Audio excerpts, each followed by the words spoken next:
Kailan kaya matapos to? Ay ko, kusing. Kusing. Ay ko, grabe naman to. Once a year lang kasi maglinis ng puntod ba? Dapat twice maglinis para hindi mahirapan. Ay naku, pakyat pa lang parang hinihingal-hingal na ako.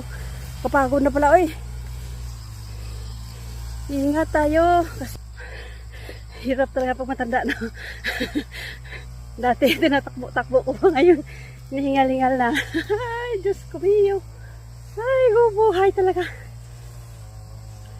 Balbal balbal pre. Balbal ako, haiting. 2 oras lang yan, tapos na yan. Ay, tiyang na. Hindi. Wala pa yan katapos kalahati. Iwan niya daw sa kapatid niya yung bunso nila. Iwan ko lang kung iiwan.